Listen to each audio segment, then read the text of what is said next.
आपने जो कुछ कहा बिल्कुल ठीक कहा। नूनम ह्यदृष्ट निष्ठोय मदृष्ट परमो जनः अदृष्टमात्मनस्तत्वं यो वेद न समुह्यति। निश्चित यह जीव अदृष्ट कर्म के अधीन है। अदृष्ट माने प्रारब्ध, प्रारब्ध के अधीन यह जीव है और प्रारब्ध ही वस्तुतः उसके जीवन की सच्चाई है। ना भुक्तम क्षीयते कर्म कल्प कोटि शतैरपि अवश्यमेव भोक्तव्यम कृतम कर्म शुभाशुभम। सच्चाई है प्रारब्ध। ऐसा जो अच्छी प्रकार से विचार करते हैं कि आत्मनस तत्वम अदृष्टम, हमारा तत्व तो अदृष्ट ही है, ऐसा जो जान जाते हैं न समुह्यति, वो किसी भी अवस्था में धैर्य खोते नहीं हैं, वे किसी भी अवस्था में मोहित नहीं होते हैं।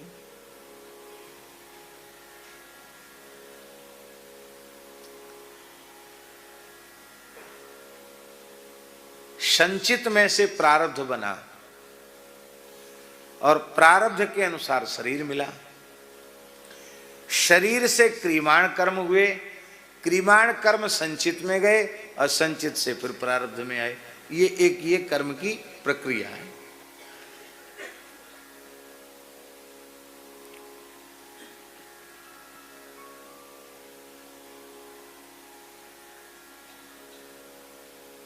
पर्दे पर सिनेमा दिखाया जाता है,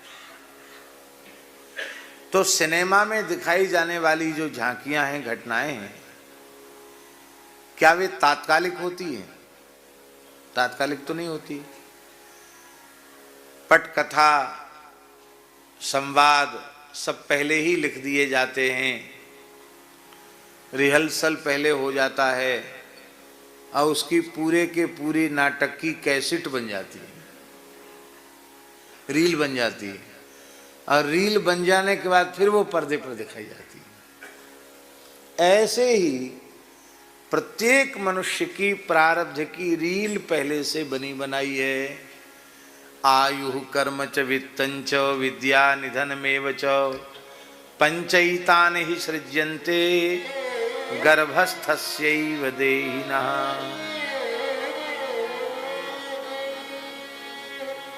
आयु, कर्म, धन, विद्या और मृत्यु गर्भ में निश्चित हो जाती है। तो वे अपने जीवन की प्रारब्ध की रील को दृश्य मान लेते हैं और स्वयं उसके दृष्टा बन जाते हैं।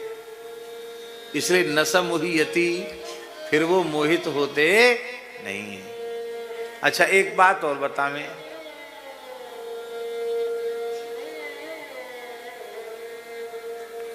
प्रारब्ध का भी नाश हो जाता है। गुरुजी, प्रारब्ध के बारे में कहा गया कि ना भुक्तम क्षीयते कर्म कल्प कोटि शतैरपि, बिल्कुल ठीक है, लेकिन सारी मर्यादाओं के ऊपर भगवान की मर्यादा है। भगवान किसी आर्त भक्त की पुकार सुनते हैं तो उसके प्रारब्ध भोग का भी क्षय करके भगवान उसको प्राप्त हो जाता है।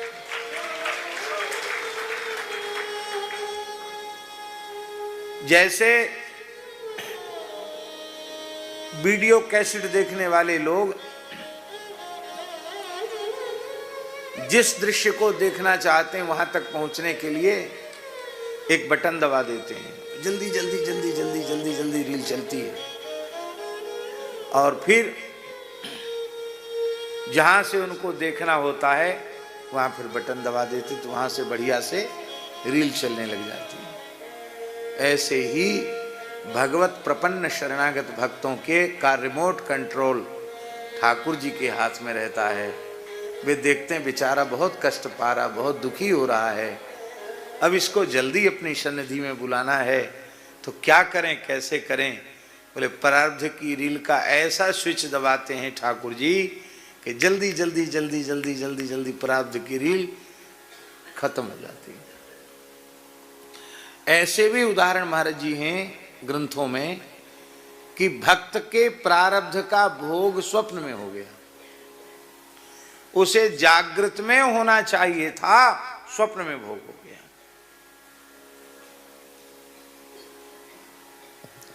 श्रीमद स्वामी रामहर्षण दास जी महाराज का नाम आपने सुना होगा। पंचरसाचार्य, अयोध्या की महान विभूति श्रीमद स्वामी रामहर्षण दास जी महाराज, उनके शिष्य थे महंत श्री हरिदास जी। बड़ी गुरुनिष्ठा थी उनमें।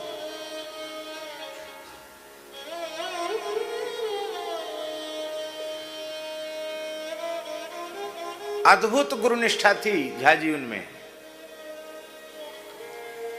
अब एक छोटा सा नमूना हम आपको दें तो आप पता चल जाएगा उनकी निष्ठा कैसी थी। हरिद्वार महाकुंभ में वो स्नान करने आए,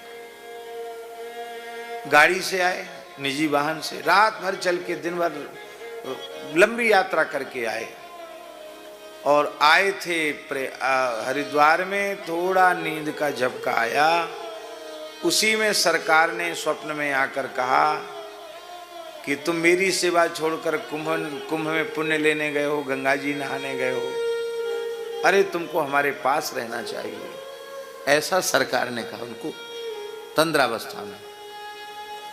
तो इतनी लंबी यात्रा करके आए थे, झपकी खुली, गंगा जी नहीं नहाए। बोले गाड़ी की दिशा मोड़ दो अयोध्या की ओर, फिर उतना ही चलकर अयोध्या पहुंच गए। कुंभ क्षेत्र में आकर गंगा जी में नहीं नहाया। बोले हम जल ही वहीं पिएंगे, खाएंगे पिएंगे वहीं जब सरकार का दर्शन करेंगे। ऐसी निष्ठा थी। वे महंत थे पर सरकार की संपूर्ण सेवा अपने हाथ से करने का भाव वो रखते थे। तो एक बार रात को उन्हें भयंकर दुस्वप्न हुआ। उसमें कुछ यमदूत के समान भयंकर आकृति के पुरुषों ने उनको घेर लिया और इतना मारा कि सारे शरीर में हरे नीले चिन्ह पड़ गए, हाथ एकदम हरे नीले पड़ गए। मारते मारते मारते मारते मारते मारते बेहोश कर दिया। जागृत में नहीं महाराज जी, स्वप्न में। और जब वो जगे तो उनको हाथ में बहुत पिटाई, सारे शरीर में पिटाई हुई थी, हाथ में ज्यादा। उन्होंने हाथ देखे, करावलोकन तो लोग करते ही हैं, हाथ देखे तो उसमें हरे नीले भयंकर यातना के चिन्ह बने हुए थे, सारे शरीर में चोट के निशान थे। आपने सुनी है घटना?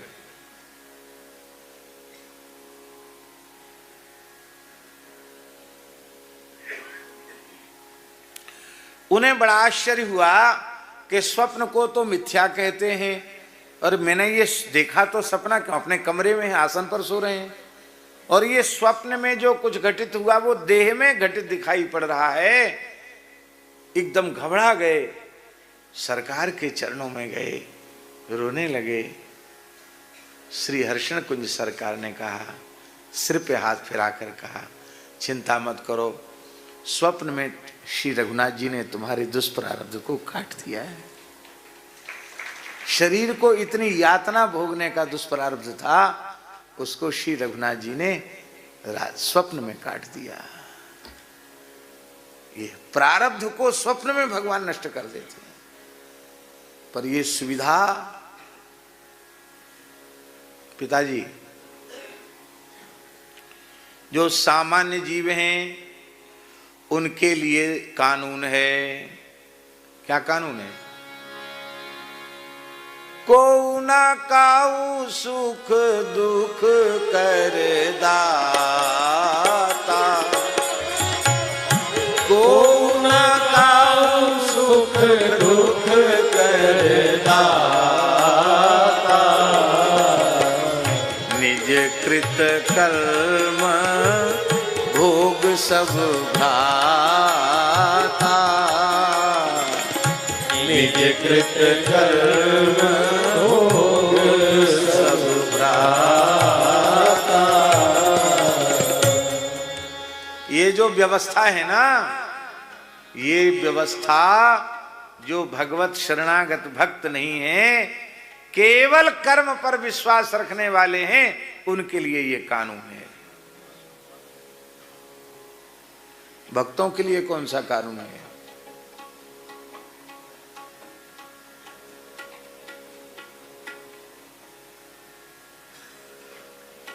भक्तों के लिए कौन सा कानून है? तुरत विभीषण पाछे मेला, तुरत विभीषण पाछे मेला, सन्मुख राम सहु सुई सेला, सन्मुख राम सहु सुई सेला। उस अमोघ शक्ति को राम जी ने अपनी छाती पर ले लिया। भैया अपने भक्तों के कष्ट को ठाकुर जी देखते, भैया ज्यादा कर्म का कानून जटिलता को प्राप्त हो रहा है, बोले कोई बात नहीं, बना रहे दो, हमारी बनाए सब कानून है, ये नहीं भोगे, हम भोग लेते हैं। उस कष्ट को ठाकुर जी अपने ऊपर भोग लेते हैं। श्री माधवदास जी का प्रारब्ध भगवान ने भोगा कि नहीं भोगा?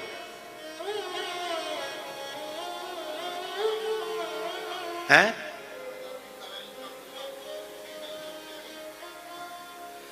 हाँ, यद्यपि सम नहीं राग न रोसु, गहहि न पाप पुण्य गुण दोषु, तदपि करहि सम विषम बिहारा, भक्त अभक्त हृदय अनुसारा।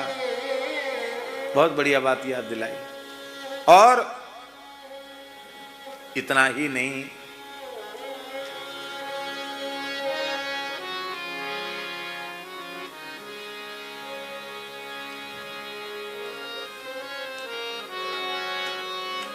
आर्त भक्त,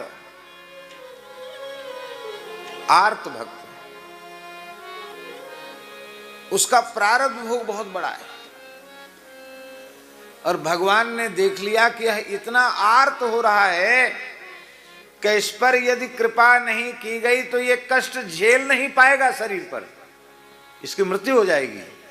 अब प्रारब्ध का क्षय नहीं हुआ और शरीर का क्षय हो गया, तो इसी प्रारब्ध को भोग, अवशिष्ट प्रारब्ध को भोगने के लिए इसे दुखमय संसार में फिर आना पड़ेगा।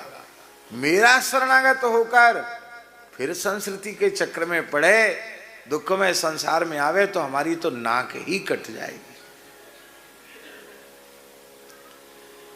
तब श्री ठाकुर जी अपनी अचिंत्य शक्ति से उसके प्रारब्ध को भस्म करके उसको हृदय से लगाते हैं।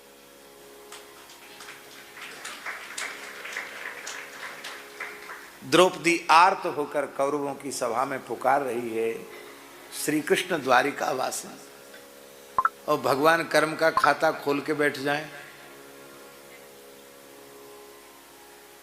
तो वस्त्रावतार होगा भगवान का। भगवान सब कर्म का खाता एक किनारे धर देते हैं और भगवान भक्त के ऊपर कृपा करते हैं, अनुग्रह करते हैं।